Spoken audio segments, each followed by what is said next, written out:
Muy buenas noches, estamos en el Envite, programa de los servicios informativos de esta casa, de la Televisión Canaria. Gracias por acompañarnos un martes más. Hoy tenemos de nuevo temas interesantísimos. La semana se va apretando y es cada vez más densa. Desde luego que lo que en el Parlamento ha salido a la luz nos interesa a todos. Por una parte, el gobierno canario está dispuesto a expropiar el uso de las viviendas que han sido desahuciadas por los bancos para las familias en estado de emergencia social y también poner en alquiler todas las viviendas vacías. Vamos a hablar también de uno de los temas que sin duda interesa mucho a los poblados pesqueros. La ley de costa será recurrida por el gobierno de Canarias. Hoy nos acompaña el superconsejero, que es el consejero de Obras Públicas, de Transportes y Política Territorial, Domingo Berriel. Muy buenas noches. Buenas noches. Muchas gracias por acompañarnos al Envite. Gracias a ustedes por invitarme. Emilia, compañera, muy buenas noches. A ver el menú que traes. Vamos a intentar dar respuesta a todas esas preguntas que están en el aire, que ya hemos tratado en otras ocasiones. Muy buenas noches. Una de las áreas de nuestro invitado es probablemente la piedra angular del archipiélago. Nos referimos al transporte, a la conectividad.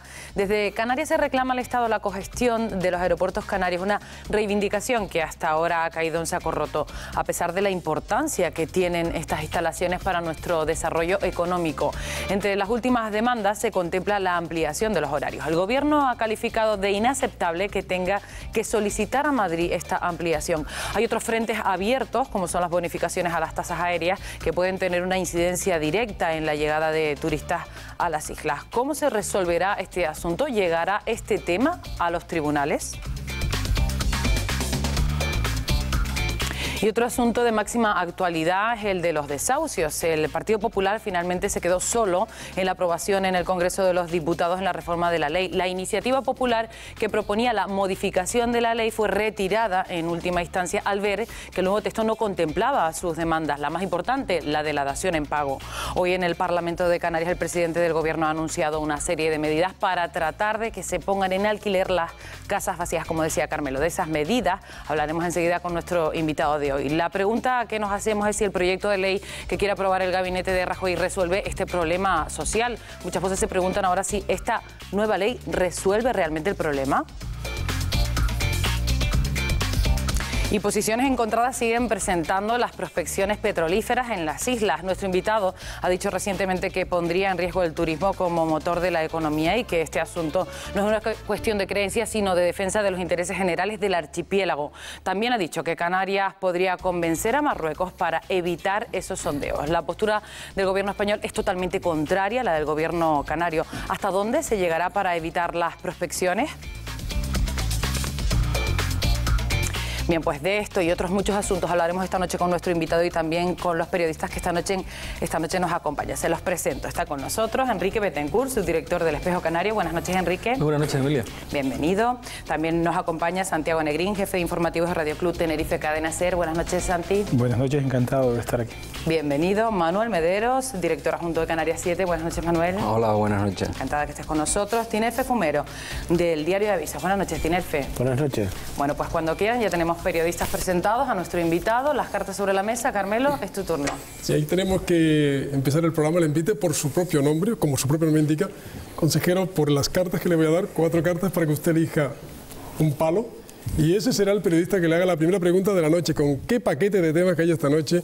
Temas tan cruciales, todo tiene que ver con las inversiones en infraestructuras que generan tanto empleo y que no están generando porque no hay inversiones realmente. Transportes, aeropuertos, en fin. Y el petróleo, que volverá a salir hoy. ¿Usted es de Fuerteventura? Pues sí. Las islas afectadas. Sí, sí. Elija, si es tan amable. Espadas, ¿quién trae espadas? Aquí está el machete. Aquí está Santi. Santi Negrín con el machete. El segundo programa que me toca a mí. Tú y Pepe Moreno están rivalizando a ver quién... Señor Berriel, buenas noches. Antes que nada, yo le debo preguntar por el tema de actualidad que ha ocurrido hace unas horas en el Parlamento de Canarias. Sé que no es un asunto de su departamento, pero bueno, me imagino que como miembro del Gobierno estará al tanto del anuncio del presidente del Gobierno de hoy de, yo no le llamaría expropiar, sino revisar la ley de vivienda canaria para ver qué casas tienen los bancos e inmobiliarias vacías y tratar no de intervenirlas, sino de modificar la ley para que esas viviendas puedan ser usadas para fines sociales. Mire, reconocerá conmigo tal vez, me gustaría que me profundizara un poco. Y poner en alquiler toda la que exactamente, poner alquiler, lo cual no parece una mala medida, pero jurídicamente me imagino que eso va a ser un follón, porque los bancos van a recurrir a esa ley, porque claro, usted va a tocar lo que tienen ellos en su patrimonio. El tema es, jurídicamente es posible, primero. Segundo, ¿teme usted en una segunda lectura que los bancos, al sentirse que entran en lo suyo, pues diga, oye, pues el crédito yo lo retraigo un poco, porque lo cual sería que esta comunidad se fuera, no voy a decir una palabra fea, pero muy mal? Es decir, jurídicamente esta historia, ¿le ve usted contenido? Dinamita en la pregunta. No, creo que jurídicamente hay solución para todas estas cosas, y el gobierno de luego tiene unos buenos servicios jurídicos y hará un proyecto de ley que tenga seguridad jurídica, que sea constitucional y sea estatutariamente correcta.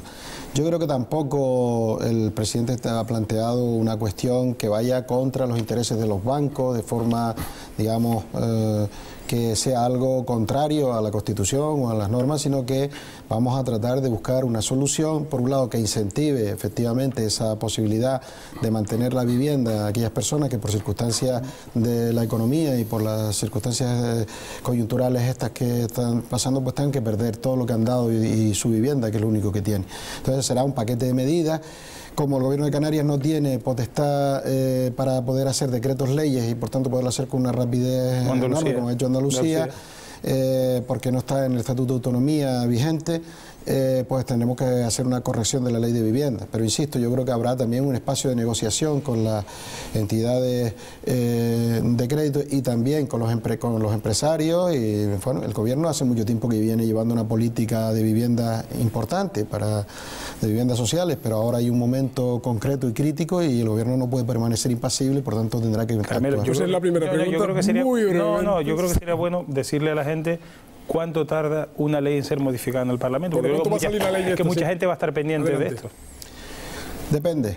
Hay leyes que tardan muchísimo tiempo porque tienen un contenido político importante. Yo creo que una ley de esta naturaleza no debería tardar mucho porque todos los grupos políticos deben de tener el mismo objetivo, que es resolver, proteger a los ciudadanos ante el problema este de la devolución de la vivienda, que yo creo que fundamentalmente el problema está en las cláusulas abusivas y que eso tiene que resolverlo de la hipoteca, aquí eso tiene que resolverlo el Estado. Una hipoteca es un crédito con una prenda y ahí se debe acabar el asunto, no es abuso que hay de intereses exorbitantes cuando no se puede pagar una cuota, o bien del abuso de quedarse con una propiedad con una valoración de la mitad. Pero eso tiene que ser legislación básica del Estado. Lo que va a hacer la comunidad autónoma es, siguiendo un poco la estela del decreto ley que ha aprobado el gobierno andaluz, pues buscar soluciones que minimicen este impacto tan tremendo que está pasando a los ciudadanos canarios. Es una doble hélice la que ha tenido la medida que hoy anuncia el gobierno, la posibilidad de modificar la ley de viviendas para que aquellos bancos que tengan viviendas desahuciadas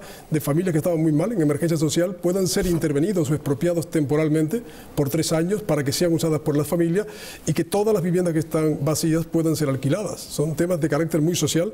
Emilia, vamos a empezar por uno de los temas que lleva nuestro invitado, el consejero de Obras Públicas, Transportes y Política Territorial, y vaya temas, las inversiones en infraestructura, los aeropuertos. Igualmente importantes, enseguida van a poder preguntar de nuevo porque tenemos un bloque dedicado a eso, al tema de los desahucios, pero vamos con esos dos bloques, esos dos temas importantes. El primero, empezamos hablando de la conectividad de Canarias con el exterior, la desaparición de aerolíneas como Spanair y la eliminación de las bonificaciones a las tasas aeroportuarias están influyendo en las conexiones de Canarias pues con el resto del mundo. El gobierno pide a Madrid que le deje participar en la gestión de los aeropuertos, pero la respuesta es un no rotundo.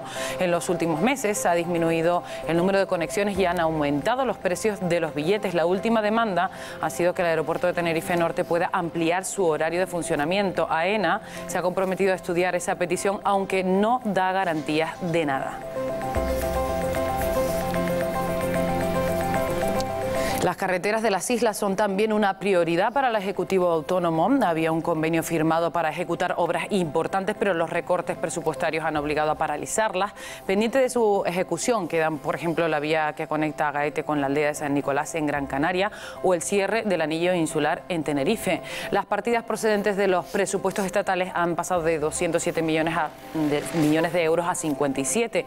Y lo único que hay sobre la mesa es la promesa de la ministra de Fomento, Ana Pastor, de que la partida medida se ampliará el año que viene. En las islas se plantea la posibilidad de que algunas obras sean prefinanciadas por inversores privados o incluso algún cabildo se ha aventurado a proponer la posibilidad de establecer tramos de peaje, buscando financiación de cualquier parte para poder llevar a cabo esas obras tan importantes para el archipiélago. Porque es que si no, no se crea de ninguna de las maneras empleo y la inversión es fundamental. Enrique, comienzas. Sí, buenas noches, consejero. Primero, con el tema de conectividad. Dos cosas. ¿Tienen ustedes cuantificado la influencia que ha tenido la desaparición de las bonificaciones en la retracción de turismo en 2012? Porque, digo, especulaciones, comparaciones con 2011 siempre son atrevidas porque coincidió con elementos como la primavera árabe, etcétera, ¿no? Y segundo, ¿se puede plantear y confiar en cogestión de aeropuertos con el gobierno más centralista que he conocido yo en la historia democrática reciente? Bueno, efectivamente ese gobierno más centralista no nos va a facilitar las cosas de la cogestión, ya nos las ha negado radicalmente.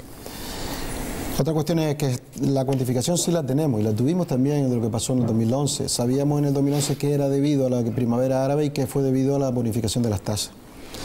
Y sabemos también que con la bonificación de las tasas del año 2011, AENA facturó más que nunca, tuvo los beneficios mayores de su historia. Porque, ¿te cree la cifra esa de 27 millones de euros que se fue muchísimo más, muchísimo, o sea, de incremento sí, de incremento de ese orden, de incremento de beneficio. Vamos a ver, el asunto es el siguiente, las tasas aeroportuarias son un componente del coste del billete importante, es más, en el caso de los residentes canarios, todo el mundo debe saber que las tasas no se bonifican, es decir, la bonificación por residente no afecta a las tasas aeroportuarias, con lo cual esa subida tan enorme que ha habido ha encarecido todavía mucho más los billetes de los canarios, de los residentes canarios. Pero centrándonos en la totalidad del transporte, la tasa aeroportuaria es un coste importante, podemos estar hablando entre un 10, un 15% del valor de un billete y eso hace que sea atractivo o no para una compañía que tiene márgenes muy pequeños y que su volumen de negocio se basa en la masa, en tener una gran masa crítica. Aquí la cuestión está en lo siguiente, es decir, nosotros no tenemos otros nodos de transporte, otros modos de salir y entrar. Aquí no hay llaves. Aquí no hay llaves y aquí tenemos que salir y entrar por los aeropuertos o por los puertos, pero sobre todo el pasaje entra y sale por los aeropuertos. Y no es razonable que se realice toda la política aeroportuaria de espaldas a la sociedad canaria, y ya no digo al gobierno, que lógicamente como responsable de estos temas pues no puede estar al margen, pero es la sociedad en general canaria la que está al margen. Por ejemplo, aquí se hacen infraestructuras, se hacen proyectos que desconoce el propio gobierno canario. Se adoptan planeamientos de aeropuertos, planes directores y demás que afectan al planeamiento en general, a todo el territorio canario, también a espaldas del gobierno de Canarias, además se impone.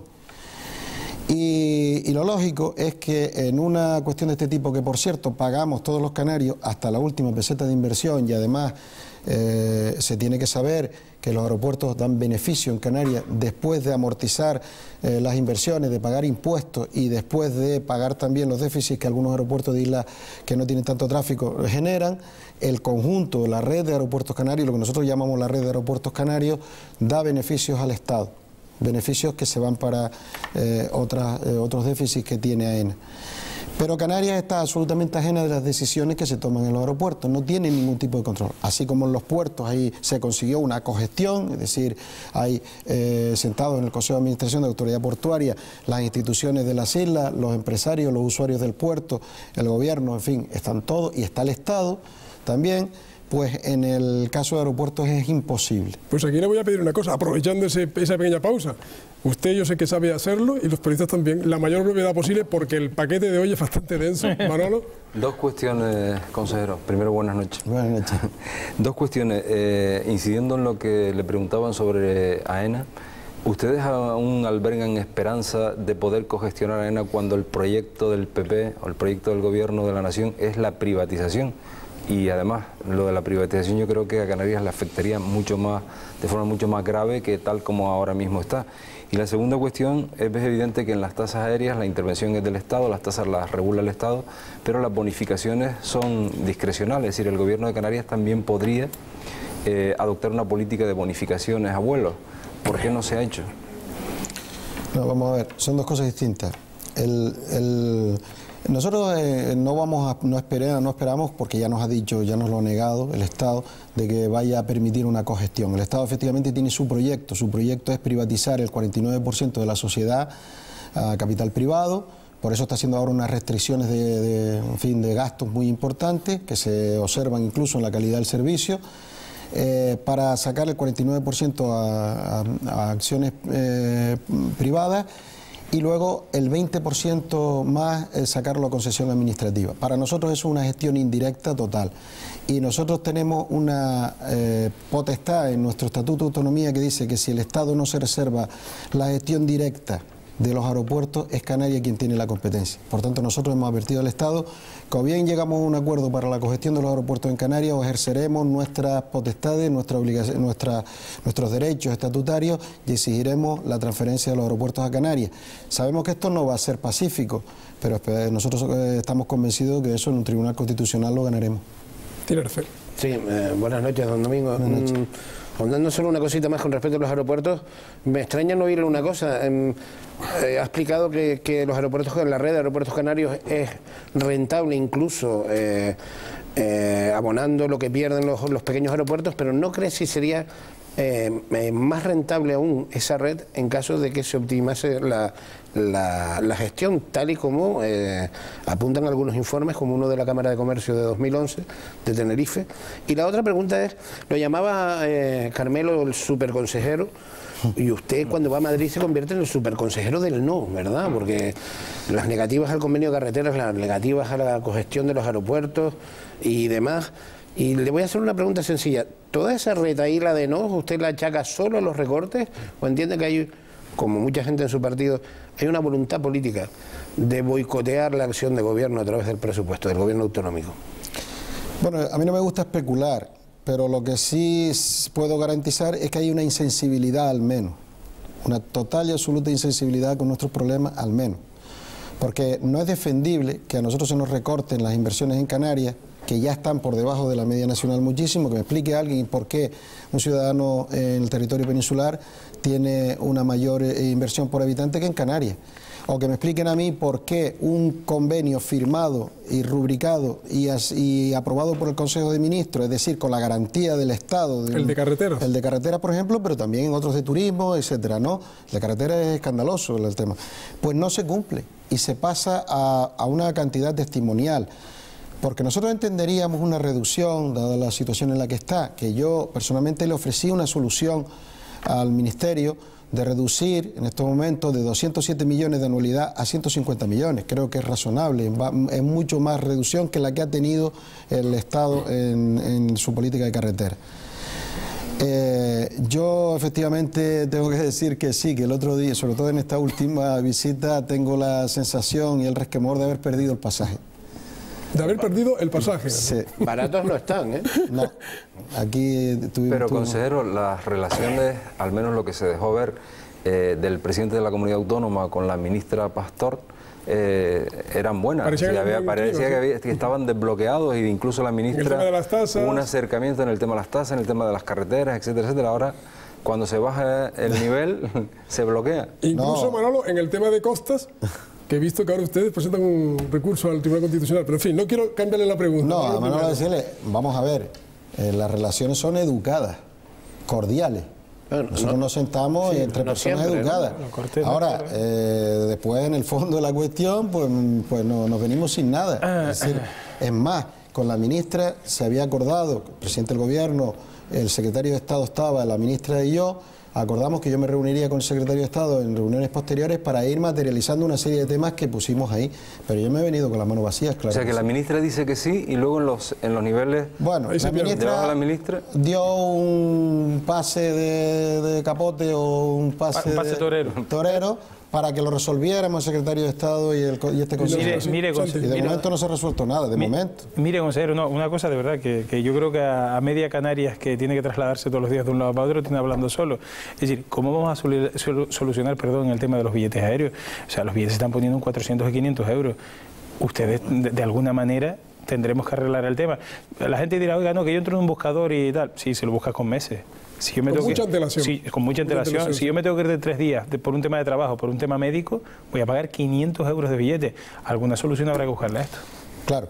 Mire, vamos a ver. Ustedes saben que el transporte aéreo está liberalizado y que además la Comisión Europea tiene unas normas muy estrictas en relación con esto de la competencia. Por lo tanto, es liberalizado. Ahora bien, los estados pueden intervenir de muchas maneras. Si hay una restricción considerable de la oferta y por tanto se pone en riesgo las comunicaciones, tiene incluso hasta la posibilidad de declarar una obligación de servicio público. Claro. Ahora bien, esa obligación de servicio público tiene que ser restrictiva, eso sí lo sabemos, pero hay otras medidas.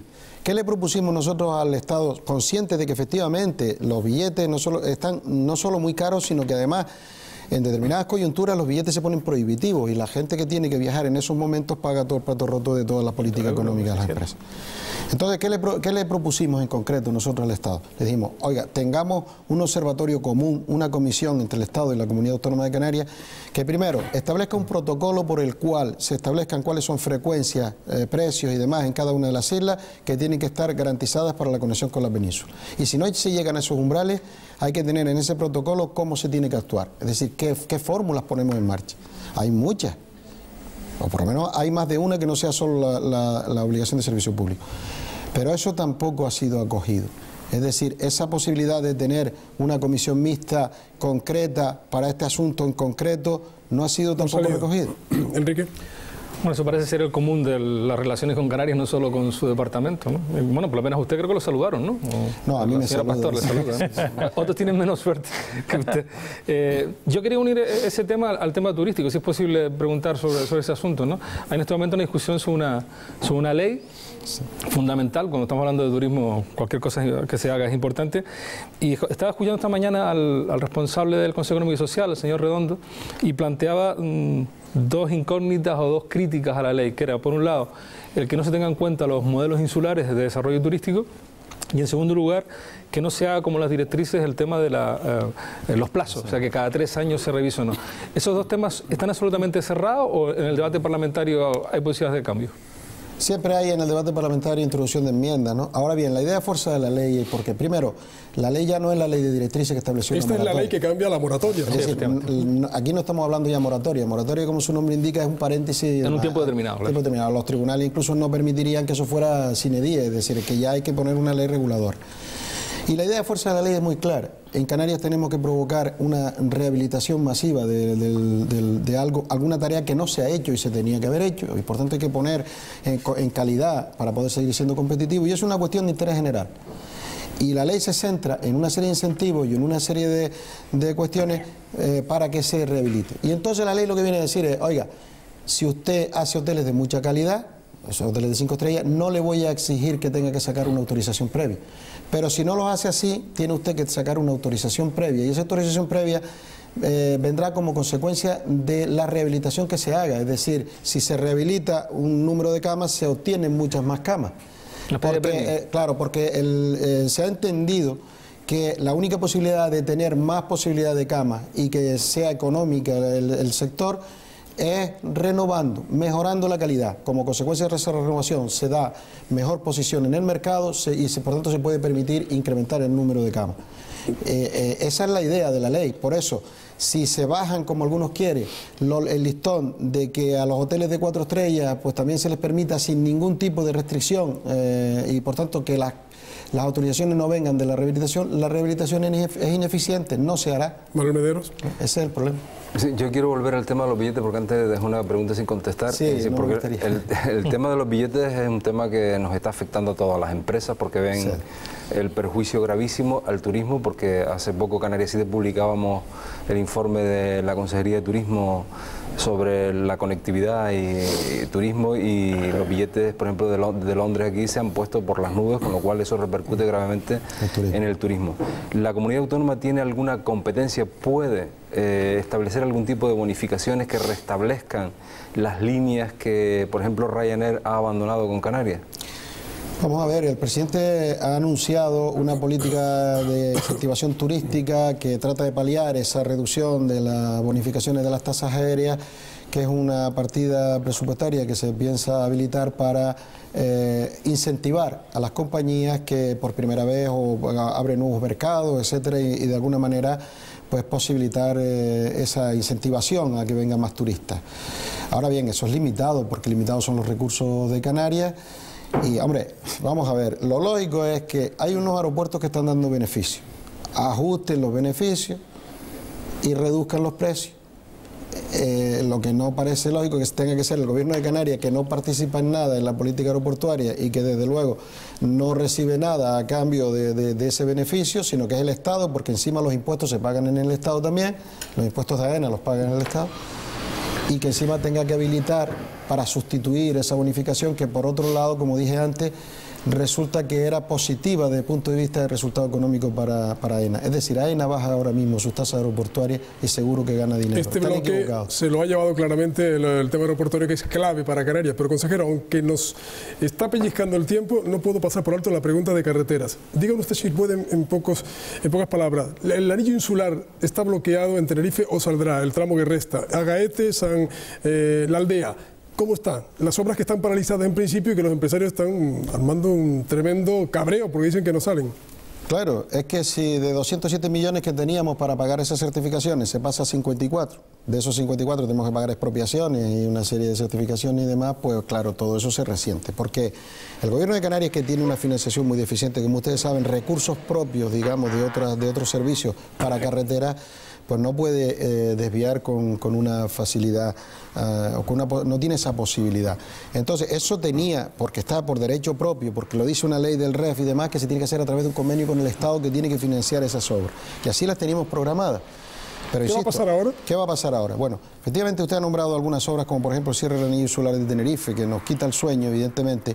Hay una obra que es ICO el Tanque, cuyo presupuesto es de 155 millones de euros, que se va a terminar en el mes de febrero porque es de abono total de precio de pago aplazado, que el gobierno canario tiene con sus presupuestos que hacer frente. ¿Y la parte del sur? Y se pondrá esa parte en marcha. La parte de Adeje, Santiago del Teide, o Santiago del Teide Adeje, efectivamente es una obra a la que le faltan del orden de entre 40 millones, más o menos, de euros para poder terminarla. Y este año necesitaríamos del orden de 10-12 millones de euros más para que sigan un ritmo de trabajo de tal manera que entre este año y el que viene pudiéramos terminar. Estamos haciendo cábalas y en fin, trabajando a ver cómo podemos buscar recursos para que esa obra no se pare. Igual pasa con la aldea. Agaete la Aldea. Es otra obra importantísima por el aislamiento que tiene la aldea, que está, digamos, pues con muchos problemas de conectividad, o sea, de accesibilidad. Porque cuando viene sobre todo el invierno tiene una carretera peligrosa por las caídas de piedra y demás. La obra está bastante avanzada, pero necesitamos también un empujón, dedicarle pues también este año unos 10 o 12 millones de euros más para tener la anualidad hasta el año que viene. En eso estamos trabajando, estamos buscando por debajo de la alfombra. Me quedo con la idea esa de que están buscando dinero debajo de la alfombra. Vamos al respecto quería preguntarle también por la circunvalación a Las Palmas, la última fase, que también está paralizada. Brevemente, por favor. A la circunvalación le hemos dedicado bastante dinero este año. Lo que sucede es que se le dedicó para terminar el viaducto que estaba en construcción y que consecuentemente si no se terminaba pues se puede arruinar y estas cosas. Entonces centramos todos los esfuerzos en terminar el viaducto. Pero pasa pues lo mismo que pasa con todas las obras, es decir, se ha quedado sin anualidad. Son obras que llevan mucho dinero de anualidad y claro, con un recorte de esta naturaleza pues nos deja así. Con esa el Cabildo ha hecho una propuesta de hacer un convenio para que nos aporte el Cabildo, nos adelante, nos anticipe 13 millones de euros que luego se lo devolveríamos en el momento en que tuviésemos programada la cantidad del Estado y en función en el tiempo de la cantidad que el Estado nos devuelva, ¿no? Vamos a ir al tema del día, Emilia. Está con un poquito de premura.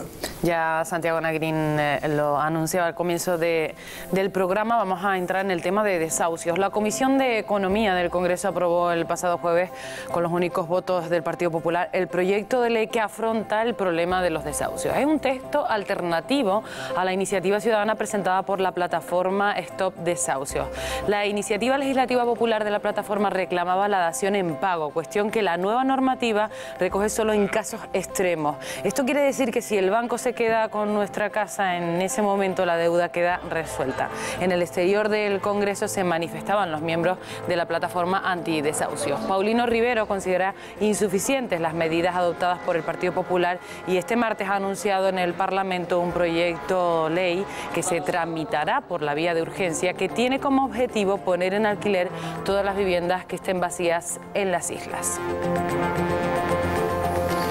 Era la respuesta del presidente de Canarias a una de las preguntas en el Pleno del Parlamento este martes. Califiqué del tema del día porque es el tema que todo el mundo seguro que está muy interesado en tener fe, desde luego en conocer hasta qué punto nos va a favorecer a todos en general para no perder las viviendas cuando no hay dinero. Yo recupero un par de ideas que dio el consejero cuando respondía al compañero Negrín. Usted decía que la tramitación sería más o menos rápida de esta reforma porque a todos los partidos les interesa. Bueno, yo creo que es obvio que el PP se va a oponer y yo creo que tanto esta norma en Canarias como en Andalucía se va a encontrar una oposición frontal por parte del gobierno del Estado. ¿Espera ahí algún tipo de litigio jurídico al respecto? Y la otra cuestión que apuntó era, también insistía Negrín en que esa batalla jurídica se va a plantear por dos lados, ¿no? Habida cuenta que parece, como siempre, hay un conflicto de derechos en el cual el derecho a la propiedad por parte de las inmobiliarias, sobre todo, que los bancos a su vez se han constituido en inmobiliarias, parece un peso que va a pesar en uno de los lados de la balanza, ¿no?, cuando la justicia tenga que decidir. Yo no creo que una ley que se tramitaría por procedimiento de urgencia, como ha dicho el presidente, de esta naturaleza, primero tenga una oposición fuerte en ese asunto, porque tampoco creo que la ley vaya a hacer sangre con, digamos, a los propietarios de la vivienda. Yo creo que a lo mejor les va a dar una salida. Incluso a los bancos posiblemente les va a dar una salida. Y hay un espacio en estos momentos, que ya lo comentó el presidente, de negociación, de encuentro, antes de, digamos, durante el proceso de redacción de esa ley. Por tanto, no hay aquí ningún intento de apropiación, ni muchísimo menos, sino lo que hay es una cuestión de que las viviendas no estén paradas, no se le quite una vivienda a un ciudadano que ya ha pagado gran parte de ella y que está en estos momentos en un problema económico, y lo que hay es que dar un tiempo para que ese asunto se resuelva, ¿no? Y lo que planteaba de las cláusulas abusivas, ¿no lo están haciendo ya los jueces por su cuenta a partir de la sentencia del Tribunal de Justicia de la Unión Europea? Sí, pero debería recogerlo la legislación. Los tribunales están haciendo, yo creo que un trabajo importante en ese asunto, pero el amparo tiene que ser el amparo legal. Salida, señor consejero, salida para los bancos depende al precio que se alquilen esas viviendas. Porque claro, usted me está hablando, recuerde si es activo o pasivo, creo que es el activo, el activo de los bancos. Claro, si usted interviene vivienda y la saca a 30 euros al mes de alquiler, eso para el banco no es ningún negocio. Ojo, y a mí de verdad que yo no soy un gran defensor de los bancos, se lo digo en serio, pero creo que se plantea un conflicto jurídico porque al final si usted le da a un banco por una propiedad a una inmobiliaria 30 euros al mes, el banco va a decir, no, perdone, esto lo puedo sacar yo a 200 euros mensuales. Y los bancos son empresas privadas. Seguramente no serán 30 euros, serán los 200 lo que recibe el gobierno, aunque el usuario a lo mejor pagará 30, depende de cómo estaría. Es decir, eso lleva lógicamente unos recursos públicos, seguramente. ¿Tiene el gobierno dinero para pagar esos recursos públicos? No lo tiene, pero lo tendrá que buscar, porque los temas de esta naturaleza y sociales pues no pueden, pero no son la prioridad siempre del gobierno. Por tanto, habrá que hacer los ajustes necesarios para poder resolver estas cuestiones. Sí, lamentablemente en este tema se ha ido por detrás y gracias al trabajo que ha hecho gente como la de la plataforma se ha puesto el problema en primera línea. Sobre la reacción de la derecha española, bueno, uno, en el tema de los desahucios no han resuelto el tema donde le ha correspondido, que es en el gobierno del Estado. Sí. Pero además en otros temas de enorme sensibilidad social, como ha pasado con la decisión de Andalucía de dar 3 comidas al día a los niños con dificultades, desayuno, almuerzo y merienda, ahí se ríen del tema y han comparado con algún país, con Somalia o con no sé quién, ¿no? No hay demasiada sensibilidad con estos temas. Es verdad que todas estas soluciones son parciales y para afrontar el problema, digamos, bajo mínimo. Que la solución definitiva es una economía que se mueve y que la gente pueda pagar sus casas porque tenga empleo. Claro. Pero algo habrá que hacer en el mientras tanto, ¿no? No dejar a los niños, por ejemplo, morirse de hambre, ¿no? Evidentemente. Es decir, eso, si hay que priorizar una política, tiene que ser esa. Es decir, hay un problema urgente, inmediato, y ese problema hay que arreglarlo. Eso no quiere decir que todo el mundo se acueste a dormir y que me lo resuelvan, ¿no? Eso tampoco. Por eso habrá que ser muy meticulosos en lo que se haga, pero desde luego cualquier gobierno tiene que intervenir en un asunto de esta naturaleza en estos momentos, y de eso es lo que se trata. Intervendremos de forma más afortunada o menos, pero hay que intervenir. Manuel.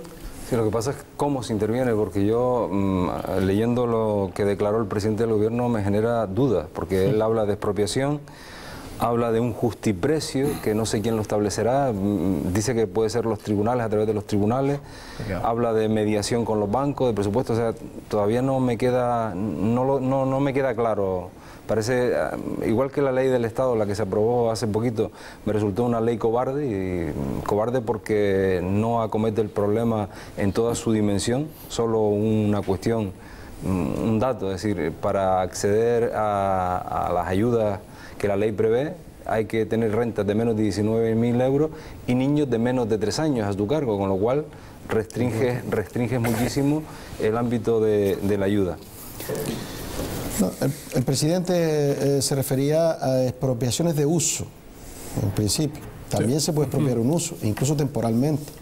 Es decir, esto es una cuestión jurídica que los juristas de la comunidad autónoma están estudiando, pero efectivamente, si alguien no quiere arrendar en unas condiciones determinadas la vivienda, no quiere arreglar, no quiere hacer una espera, vamos a ver.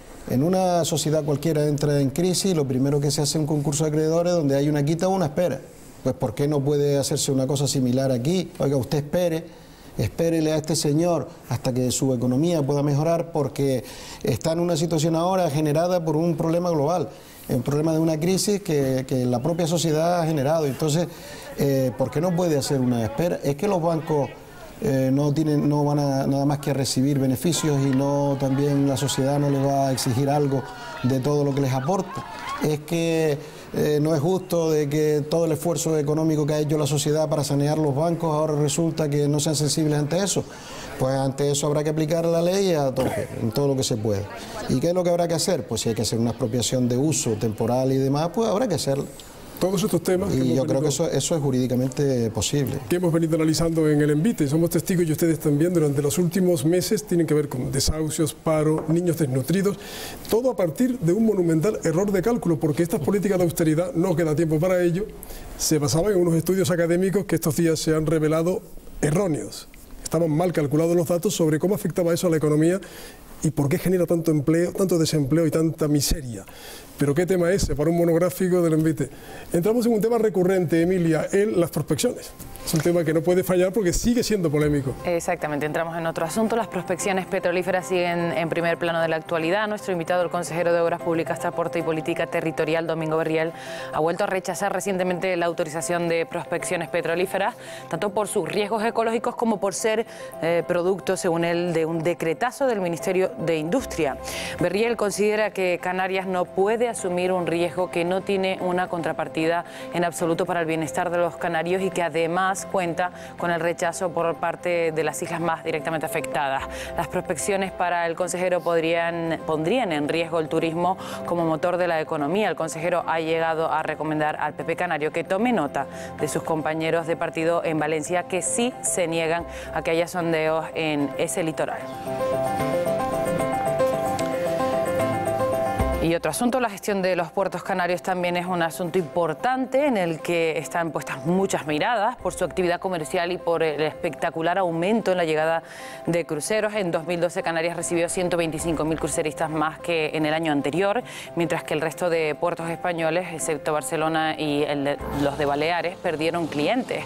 También se trabaja para mejorar la conectividad con otros territorios. Entre los puertos más rentables de España figura el de los cristianos en el sur de Tenerife. El pasado mes de marzo, Domingo Berriel se reunía con el cónsul de Marruecos en Canarias, Ahmed Moussa, para mejorar las conexiones entre ambos territorios. Puertos y prospecciones. No sé si fue nuestro invitado el que dijo que igual se le puede convencer a Marruecos de que no hicieran las prospecciones. Este es un tema, repito, que seguimos tocando porque sigue siendo polémico. Tiene fe. Precisamente eso es lo que le iba a preguntar. ¿Cómo piensa convencer el gobierno de Canarias al marroquí de que no haga sus propias prospecciones, extraiga petróleo en la zona intermedia Y si me va a recordar lo del tema de aquella central nuclear de Tantán, yo lo que recuerdo fue que en esa ocasión, sí, con acierto, se le ofreció una alternativa de energías renovables para impulsar la desaladora de agua, que era lo que ellos necesitaban. La verdad es que me gustaría saber cuál es esa alternativa que ahora puede plantearse para convencer a Marruecos sobre un tema tan dispar como... ¿Y usted, Salvador, sabe?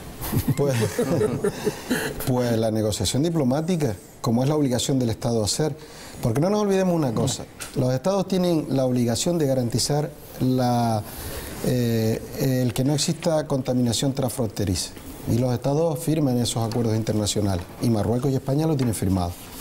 Y lo que tiene que hacer el gobierno de España, si existe unas prospecciones de Marruecos que pongan en peligro la integridad ecológica o del ecosistema de uno de sus territorios, es negociar con Marruecos y decirle, mira, haz tu pozo de petróleo en otro sitio, pero aquí no. Y eso lo tienen que hacer los Estados están para eso. ¿Y qué ha pasado con Marruecos? Marruecos no es quien ha iniciado las prospecciones en la zona próxima a donde las tiene Canarias, es decir, las prospecciones peligrosas, que son las prospecciones fundamentalmente profundas, que están a más de 1000 metros de profundidad y que ahí radica su riesgo. Marruecos venía otorgando autorizaciones en aguas someras o en su propio territorio. Esas expropiaciones eran mucho menos peligrosas, lógicamente, porque eran controlables.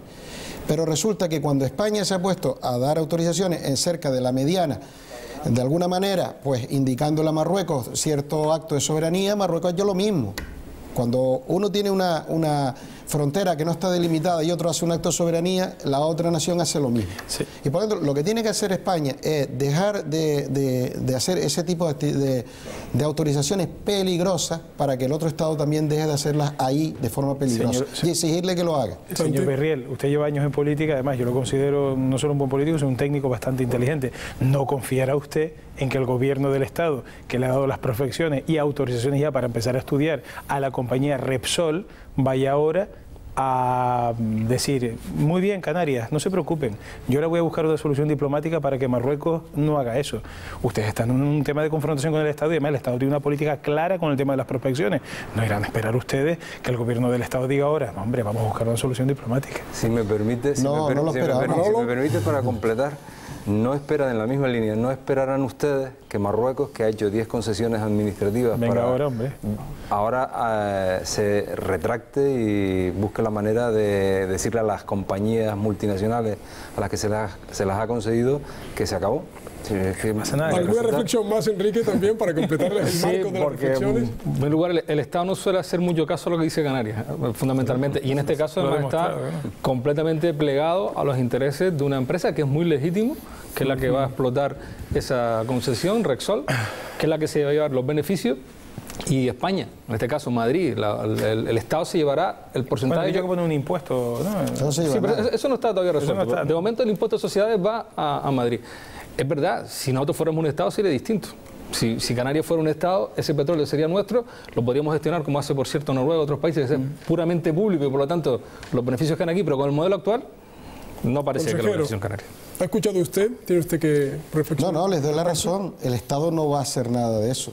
Mejor dicho, el Estado no. Este gobierno no va a hacer nada de eso, ¿vale? Porque este gobierno, la seguridad del ecosistema canario no le importa mucho. Pero lo que no puede contradecir el gobierno con razones ninguna es que no exista un riesgo enorme.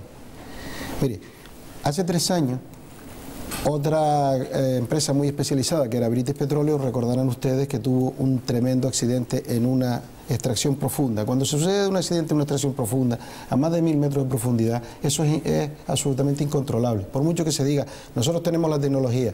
Si hubieran tenido la tecnología, hubieran salido corriendo a ayudarles a BP en el Golfo de México. Estaban al lado del país más poderoso de la Tierra y no pudieron paralizar el desastre ecológico ese que ha habido ahí. La diferencia es la siguiente. Estados Unidos, tiene una economía impresionante, por tanto el daño es ecológico, pero no más allá, no es un daño económico porque lo pueden sacar, y además le impone a quien sea en el mundo que le restituya todo eso. Canarias, si tiene que Dios no lo quiera, un derrame de ese tipo, vamos, nos ponemos, decíamos antes que como los niños de Uganda, peor, mucho peor, y nosotros eso de forma pacífica no lo no lo podemos tolerar. Es decir, nosotros tenemos, lógicamente, dentro de las posibilidades legales, tenemos que luchar contra eso sí o sí, porque no podemos correr un riesgo a cambio de nada. ¿Ha dicho usted que de la forma pacífica no? ¿De qué otra manera va a repeler? No, quiero decir que jurídicamente no es pacífico esta cuestión. Obviamente, claro, nosotros no vamos a coger a hacer ninguna acción de fuerza. No vamos a ir a la guerra. Por petróleo se hacen muchas guerras. Hombre, nosotros respondemos a nuestros actos actuales. Una pregunta, consejero, dado que usted es de Fuerteventura y está muy sensibilizado. Se ha comentado mucho que si a Fuerteventura y Lanzarote se les compensara económicamente, cambiarían de opinión. ¿Eso es viable o no es viable? Fuerteventura y Lanzarote, sus instituciones y su gente ha dicho que no hay dinero en el mundo para poner en riesgo su ecosistema. No lo hay. Y nosotros añadimos a eso que tampoco hay dinero en el mundo para poner en peligro la cohesión de Canarias, haciendo caso omiso al problema de la barrera primera, que es Fuerteventura y Lanzarote, pero que los demás canarios tienen que saber también, no nos equivoquemos, que esas barreras también se traspasan con un problema de esta naturaleza que pudiera pasar. Que puede que no pase nunca, pues puede que no pase nunca, pero el riesgo está ahí. Entonces, asumir ese riesgo, además, decidido por el Estado de forma absolutamente unilateral, eso es insultante. Eso no es posible, no es fumable, eso nosotros no podemos aceptarlo. ¿Alguna pregunta más al respecto? Sí, quiero hacerle una sobre puerto. El gobierno de Canarias insiste en que el puerto de los cristianos es suyo, es decir, es de su ente y no del ente estatal. ¿Eso cómo está? Es otro pleito más, además del de costas que, insisto, van a llevar al Constitucional. Me gustaría que también lo explicara. A nosotros no nos gusta hacer picapleitos, pero es que no nos queda más remedio. Vamos a ver, el puerto de los cristianos no es un puerto que reúne las condiciones que dice la ley de puerto de marina mercante para ser un puerto de interés general del Estado. Porque ni es un puerto necesario para la defensa nacional, ni une puntos internacionales, ni obedece a tráficos, incluso ni siquiera con otras comunidades autónomas. Es un puerto exclusivamente de tráfico con La Gomera y con El Hierro. Por tanto, es un puerto autonómico. Y el Estado tuvo en su momento que haber hecho la transferencia de ese puerto. Se lo reservó porque generaba recursos, porque esto es una cuestión de dinero. Se lo reservó, aunque el fuero es de Canarias, en ese puerto se lo reservó porque ese puerto tiene más de 1 millón de pasajeros al año y supone 8 millones de euros al año para la autoridad portuaria, de Tenerife en este caso. Pero nosotros lo que decimos es que nos parece muy bien que la autoridad portuaria de Tenerife tenga muchos ingresos y nos parece estupendo todo eso, pero ante todo está el fuero. Ese puerto no reúne las condiciones más que de un puerto autonómico. Nosotros tenemos un ente público que es Puertos Canarios y por tanto ese puerto tiene que ir a Puertos Canarios. Como no hemos podido establecer una negociación, que en estos casos siempre se establecen en una serie de años, que lo traspasen, etcétera, pues tenemos que poner otro pleito. ¿Y qué pasa con Costas? Bueno, Costas es muy conocido el asunto del problema, ¿no? Costas ahora está inmersa en una reforma legislativa, en una nueva ley de costas, que no solo es un remiendo a la ley actual, porque no es una ley que tiene una estructura de ley con una nueva filosofía ni nada, sino que simplemente se limita a corregir puntualmente determinados preceptos de la ley actual, pero empeora considerablemente todo lo que al revés decía el Partido Popular que iba a arreglar, que era pues el problema que tienen las viviendas que han quedado dentro de la zona de dominio público marítimo terrestre, que suelen ser en Canarias caseríos de pescadores y cosas de estas, y en la zona de servidumbre de protección empeora también la situación o digamos las posibilidades que daba el reglamento de costas, de la ley de costas, y por tanto a peor va la mejoría considerablemente. No es una ley que no es que defraude, es que es una ley que da un retroceso considerable, pero además tiene otro problema más grande. Es una ley que hace una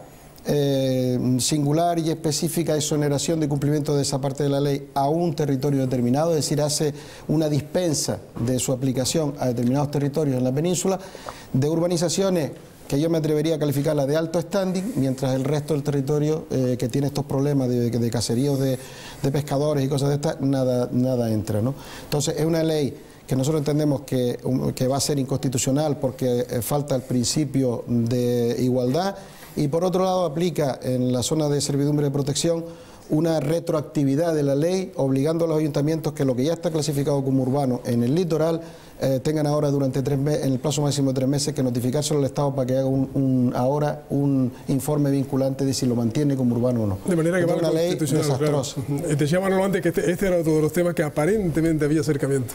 Vamos a preguntarle a nuestro sábelo todo, Aarón Gómez, ¿qué nos sirve esta noche, Aarón? Con esa pinta, ¿qué te pasa? Muy buenas noches. Yo venía a hablar, aprovechando el carácter... Buenas noches, Mili, buenas noches, señor invitado. Aprovechando el carácter informativo de la Televisión Autonómica de Canarias, venía a informarles de lo que para mí es la cosa más bonita del archipiélago, ¿vale? No es irónico ni es nada, para mí lo más bonito no son ni las playas, ni nuestros montes, ni nuestros pinos, ni nuestras costas, ni nuestras islas pequeñas, grandes, no, ni siquiera Mili, que es un bien de interés cultural. De hecho, viene gente de fuera a verla. De hecho, un día a lo mejor tú y yo podríamos ser matrimonio de la humanidad. Miramos ya si eso. No, para mí lo que hace afortunada este archipiélago, afortunada esta isla, es sin duda alguna la calima. Vale, yo es que me quedé trancado por fuera y por eso estos días. La calima o siroco, según ustedes lo conozcan, lo digan, es eso que es tan bonito, ¿verdad? Yo me lloraría, pero tengo tierra en el lagrimal. Es que qué bonito es la calima, ¿vale? Que tú sales y es como poético, que miras al cielo, ese color arena, ¿verdad, Mili? Si te emocionas, te emociona. Ese color arena, ¿no? Que respiras esos efluvios de arena también, ¿no? Que tienes aquí como un polvorón del sabor arena, ¿no? Ya la sensación es recién duchado, que dura desde que cierras la manilla hasta que coges la toalla, ¿no? Esto es lo recién duchado y aquí estás enchumbado otra vez de sudor. Ya nuestros antepasados se cuestionaban qué estaría haciendo en el Sáhara esa gente para levantar toda la polvareda esta. ¿Qué están haciendo esa gente? ¿Que están jugando al fútbol? ¿Hay una portería que da para nosotros? ¿Cómo? ¿Están sacudiendo las alfombras mágicas porque no arrancan? ¿O qué? ¿Están barriendo? No se rían con lo de barrer porque mi madre cuando va a la playa deja una zona limpita, ¿sabes? Lista para edificar, ya, pone 4 piedras a modo de linde y eso ahí no entra nadie, es como una dictadura, no puede entrar porque mi madre no le puede pisar los fregados ni los barridos, imposible completamente. De todas formas, la calima también nos trae cosas bonitas, nos trae cosas buenas, por ejemplo, una excusa para no trabajar, porque nosotros nos entendemos y decimos, bueno, esta calima no vamos a estar trabajando tampoco, ¿no? O también nos trae unos mosquitos que parecen chernes así de grandes, que si te pican te dejan un jugo y un bocadillo para que te suba la tensión, ¿no? Y también nos deja esa noticia que siempre vemos en los informativos cuando hace calor, que es esa que un periodista le pregunta a esa señora, ¿no? Que está posiblemente con los pies dentro de una fuente y un periódico aquí en la cabeza, ¿no? Y le dice, ¿hace calor, señora? Y la señora dice, muchacho, un fuego no se puede salir a la calle, no se puede salir, pero ya está en la calle, porque es una novelera, vio la televisión por la ventana y salió, ¿no? Y también está esa otra señora que te dice lo de, esto es para más calor.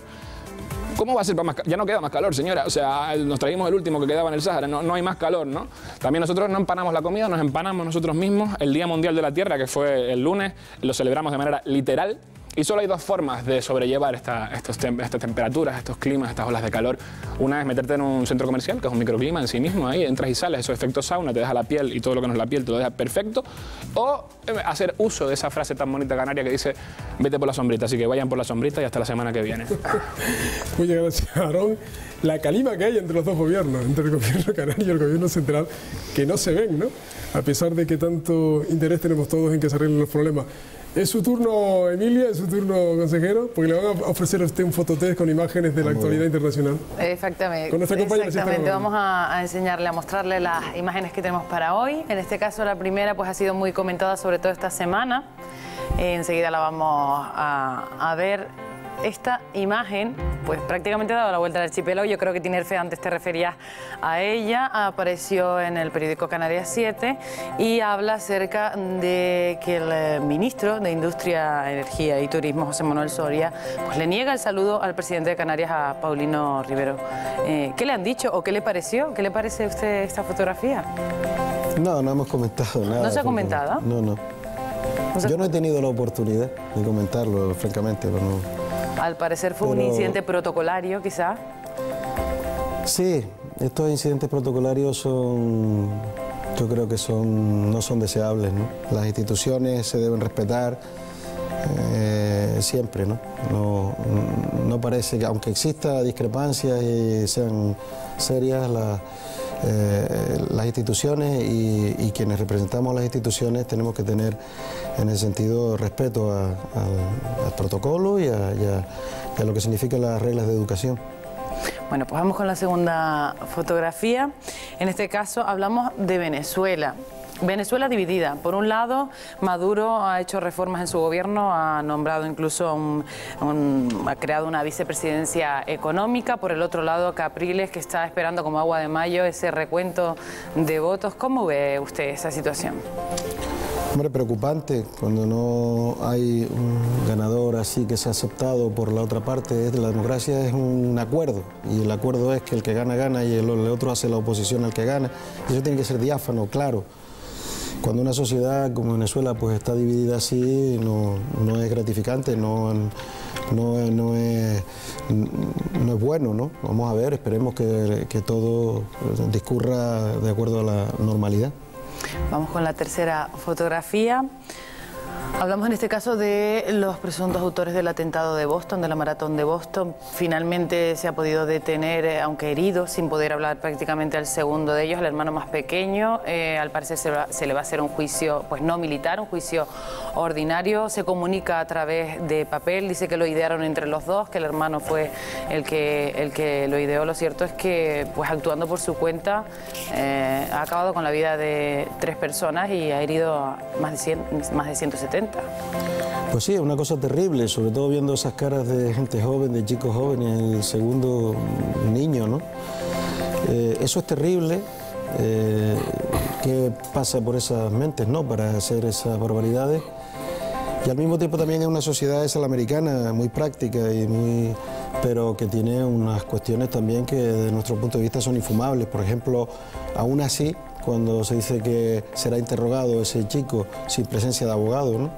Es decir, eso es terrible, no es homologable con lo que son nuestra cultura jurídica y nuestra cultura democrática, ¿no? Pero desde luego es terrible que los chicos jóvenes así hagan una barbaridad de ese tamaño, ¿no? Siempre atendiendo a la versión de los americanos, en este caso, como presuntos autores del atentado. Bueno, ahí no hay presuntos que valga, ahí son y punto. Claro. Sí, exactamente. De momento allí sí. Vamos con la última fotografía o la penúltima fotografía.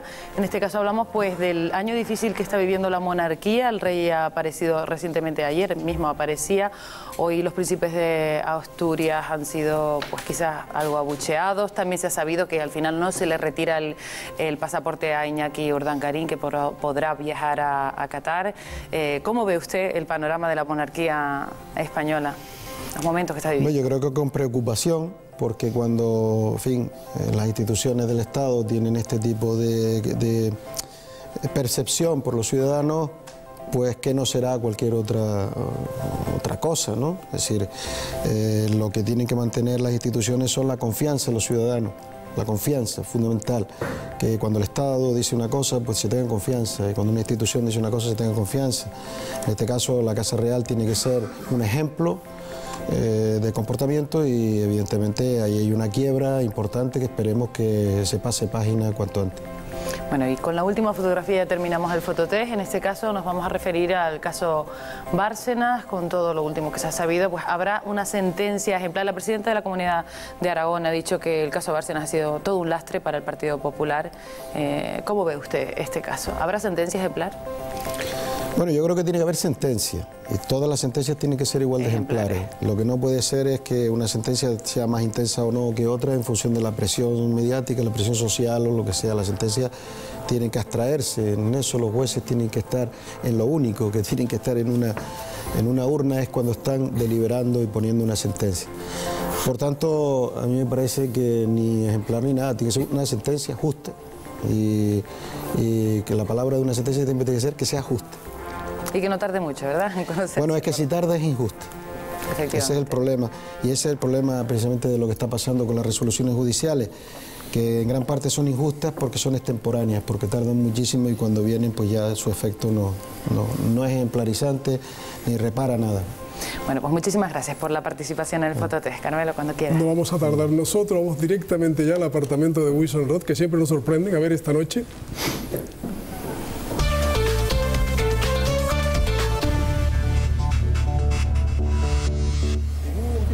¿Y esa cara, niño? ¿Cómo te fue la entrevista? ¿Qué pasó?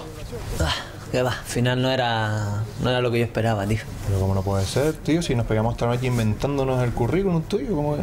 Ya, pero yo qué sé, ya sabes que a veces las cosas tampoco salen bien en las entrevistas y eso. ¿Qué me estás contando, tío? Seguramente te hicieron una pregunta, colega, que no supiste contestar. Y te dije yo que lo del arquitecto no, que iba a dar tufo, que eso no se lo iban a creer, Ale. Que no, que ese no era el problema, Wiso, que era para trabajar de camarero, tío. ¿Qué hago yo? Claro, trabajo de camarero. ¿Qué hago yo trabajando de camarero si no sé ni poner un café? Pero vamos a ver si en el feriado periódico ponía que era una empresa con posibilidades de ascenso y todo eso. Claro que sí, porque era un restaurante de 2 plantas. ¿Y entonces? Eso era todo. Da igual, al final nada, que no salió. De todas maneras yo estuve mirando un poco las condiciones, a mí tampoco me convencía. Mira, 1.000 euros al mes, 30 horas semanales. Y ¿estamos locos o qué? ¿Se creen que somos animales? Explotadores, 1.000 euros por 30 horas. Esta gente se cree, uno no está acostumbrado a trabajar, esto tiene que ser poco a poco. Oye, tú vas trabajando como los futbolistas, poquito a poquito, vas sirviendo una copita, hoy descansa, no te convocan. Eso es lo que yo le dije. 30 horas, 1.000 casos. Lo mismito le dije yo, claro, me pones así un poquito para que yo me vaya recuperando, para no forzar la máquina, pero nada. Este país no levanta cabeza, ¿vale? Así no se puede hacer. Y después encima todavía estarán madrugar. Sí. No, es que de verdad, tío, me acuerdo yo la última vez que madrugué fue a las 12 de la mañana, todavía me duele el cuerpo. Venga ya, hombre, bueno. De verdad, tío. Entonces, ¿en qué quedó la cosa? Nada, lo típico, me dijeron, ya te llamaremos. Ah, pero eso es guay, ¿no? Porque te llamaremos para decirte a qué hora empiezas y para pagarte y todo el rollo. Que no, Viso. ¿Cómo que no? A ver, no te enteras. O sea, lo típico que te suelen decir cuando te quieren mandar a paseo. Eso no... ¿Cómo que a paseo? Que no... Claro, cuando ya no les interesa, te dicen, bueno, ya te llamaremos. ¿Y no le interesa? Fa loco, pues me da que estoy soltero, ¿viste? ¿En serio? ¿Desde cuándo? 8 años. Uf. Pues ya... mejórate. No tenía saldo, dice.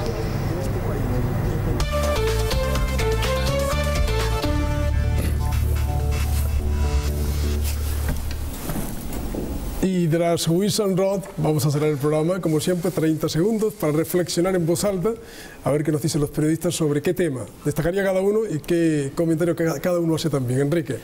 Yo un par de temas. Uno, en torno a la ley de costas, que no hablamos mucho, sino en algunos detalles, da la impresión de que volvemos a cometer errores del pasado, o vuelve a cometer el gobierno del Estado, del ladrillo y de una economía que al final nos ha demostrado los éxitos que ha tenido. Y bueno, para cambiar un poco de tema, porque hemos hablado de temas demasiado políticos y económicos, bueno, recordar que hoy es todavía el Día del Libro y bueno, a pesar de que han cambiado muchas cosas, recomendar que la gente siga leyendo y, por cierto, autores canarios también, aparte de la literatura universal, porque tenemos excelentes escritores en las islas también. Estamos en el 200 años en el bicentenario de Viera y Clavijo, entre otras cosas. Día de las Letras Canarias, celebrado en honor a él. Manuel Mederos, 30 segundos. 30 segundos. Hace una semana hablábamos aquí y recordábamos que el Fondo Monetario Internacional hacía sus previsiones y eran negativas. Ayer conocimos las de Eurostat, que también le da un varapalo al gobierno español porque las previsiones no se han cumplido ninguna después de un año de gobierno y aplicando las políticas que estaban aplicando. Y hoy Rajoy ha dicho en el Parlamento, ha insinuado que nos puede subir el IVA, que nos puede subir el IRPF y que el viernes hay un nuevo paquete de medidas de restricciones presupuestarias. Es lo que hay. Y una cuestión que me gustaría preguntarle al consejero, porque es una cuestión que me interesa muchísimo y que creo que le interesa a muchos majoreros. ¿Qué va a pasar con Tindaya? ¿Cómo está la cosa? Ahí queda para cuando le toque el turno de despedida al consejero. Tinerfe, 30 segundos. Sí, empezamos llamando superconsejero al señor Berriel, pero yo creo que le ha cambiado el papel, ¿no? Era el superconsejero ejecutor y ahora se ha devenido un superconsejero político, precisamente por lo que él llama falta de sensibilidad que encuentra en el gobierno de España y que se traduce en un no a la congestión de los aeropuertos, un no a las tasas aeroportuarias, a la ascensión, un no a poner un servicio de mínimos de los precios de los billetes, un no al aplazamiento del convenio de carreteras, a que hayan especificidades en las leyes de costa, a que no se convierta en un conflicto jurídico lo de los desahucios, a paralizar las prospecciones. Solo una cosa, me llama la atención que al final diga que sí tiene confianza en el gobierno de Marruecos, ¿no? Y yo lo traduzco en lo siguiente: la suerte que le ve usted es que el señor Soria no está en el gobierno de Marruecos, sino que está en el gobierno de Madrid. De Tinerfe, Santi, 30 segundos. No, 15. Si a cualquier capital española le dijeran que va a tener meses y meses cerrada su avenida litoral con un solo carril, yo creo que a alguien le habrían puesto de vuelta y media. Dígame, por favor, que este mes Santa Cruz de Tenerife tendrá su vía litoral arreglada, por favor. Preguntas al final han hecho, aunque era el tiempo de la reflexión. Nuestro invitado dijo una vez, cuando empezaron los recortes, que esto era como tratar a Canarias como una colonia. En lo que decía Tinerfe, casi se resumía en esa palabra, que fue realmente la que utilizó. Lo dejo también ahí. Tiene usted más de 30 segundos, no se me alargue mucho, por favor, porque le han hecho preguntas. Se me han hecho preguntas y rápidamente a ver si puedo contestarle, si me acuerdo. En relación con Tindaya, pues la idea del gobierno es seguir adelante y terminarlo, pero necesitamos un último paso judicial que es la disolución de PMMT, que se ha dilatado muchísimo en el juzgado de lo mercantil, para formalizar la fundación, que tiene que hacerse cargo de sacar la obra a concurso público y licitarla. En relación con la obra de la vía litoral, está terminada prácticamente, se están haciendo las conexiones y las pruebas de las instalaciones del túnel, y tan pronto como se termine, es cuestión ya de días, pues se abrirá el tráfico.